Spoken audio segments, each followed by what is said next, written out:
Now, Indiana just recently passed their Religious Freedom Restoration Act type of bill, and Governor Mike Pence, of course, comes out to defend it recently, and this would be on ABC's This Week. Now, he describes the media coverage of this as just a bunch of shameless rhetoric. No, it won't discriminate against people. What are you talking about? It's just for Hoosiers to get back their so-called religious freedom, which somehow they feel is disappeared, which is complete crap, at least according to my opinion here.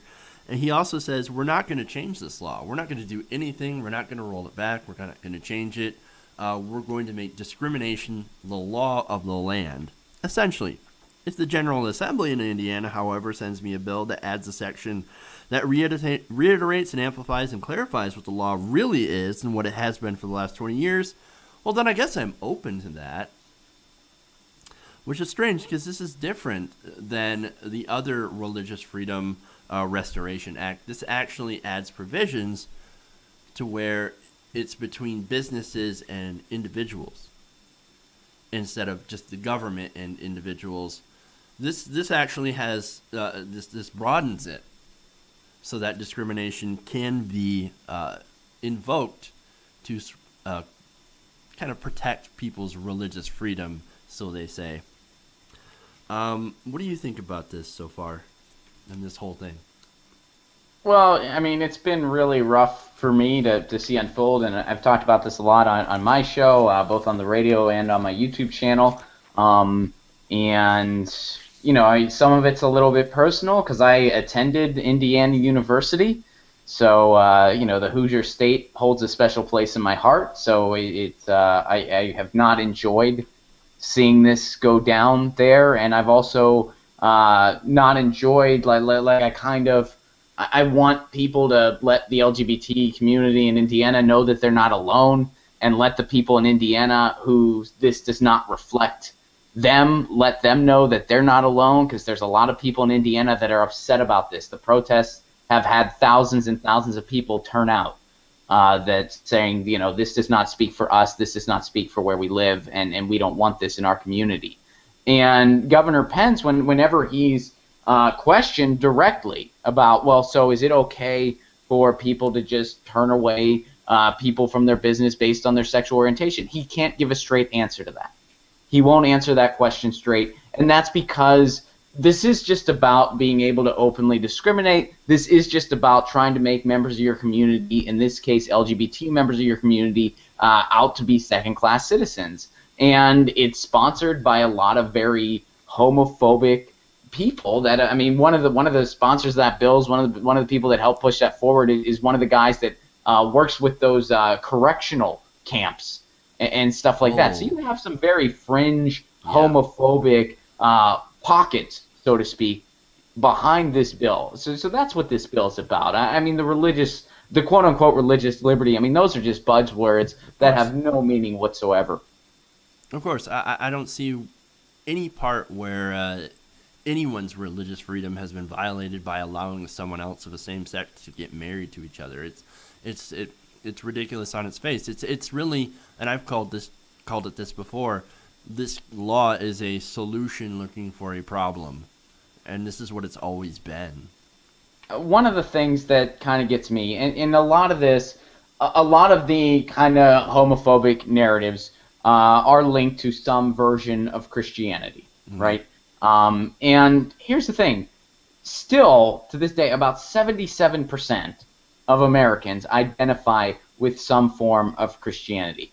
When you have like that much of a majority, you can't complain about not having some kind of liberty or this or that. You have the power. Like you have what you want. You can go, you can practice whatever faith you want. You go to an institution that doesn't pay a dime in taxes. I don't know what these people are complaining about. It's nonsense. Oh, they're complaining about not being able to control other people with their beliefs. Right. Yeah, right. right. That's essentially what it comes down to.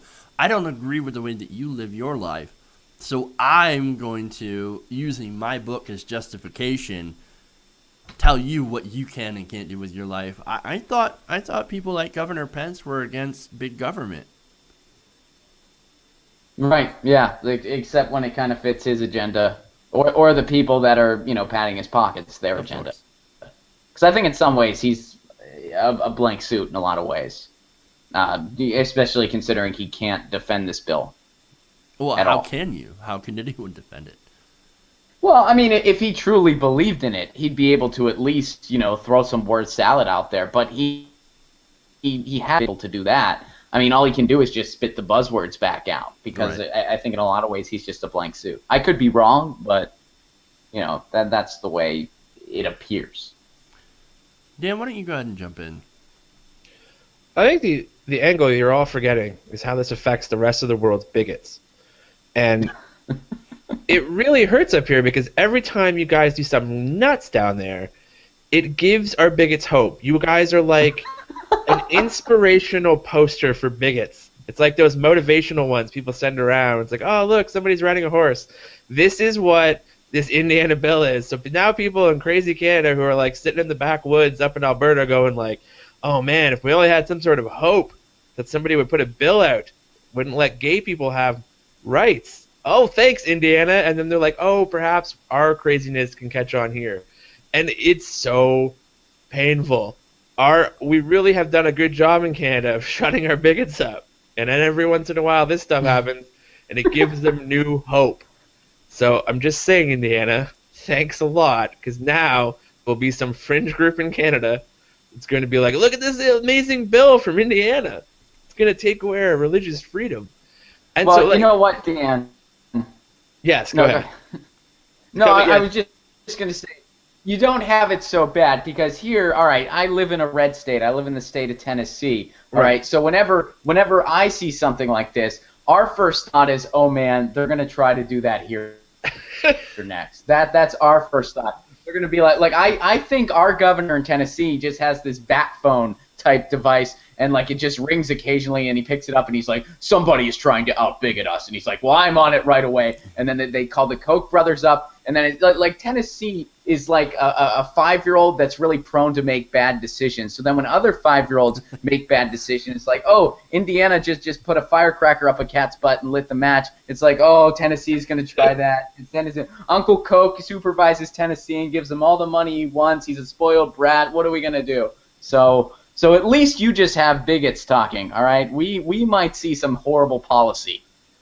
It's really weird, like, to watch these things take root as like we watched like the death rattle of homophobia in legislation at least, and you start to see like the last grasp of old folks and just zealot Christians take over, and they're trying to throw everything in the kitchen sink at the reality, which is gay folks are finally getting rights. LGBT communities finally going to get the rights they should have been given long ago. And as Chris Rockland famously said about racism, white people are getting less crazy, and that's just what happens over time.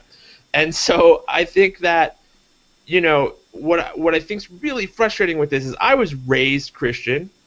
I was somebody who went to Christian school. Now I'm a born-again atheist, and one of the reasons is stuff like this, which is I never understood the part of Christianity that wanted to change law. And that always bugged me because I don't think you're going to get up to heaven and have God be like, well, you had you got like 89 points out of the possible 100, but you were docked for that. I see you were a photographer at a gay wedding. Sorry. Like, that is just the thing that I don't understand the thought process. I don't understand why they feel the need to put it in the law, why they can't just love thy neighbor.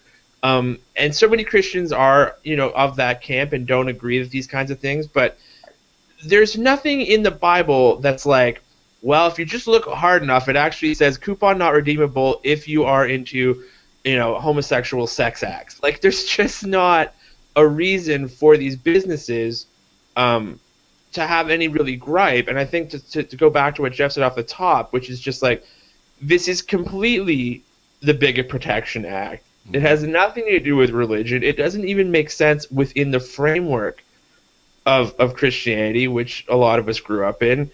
It is a very small section of belief of Christianity that people think that things should go this far.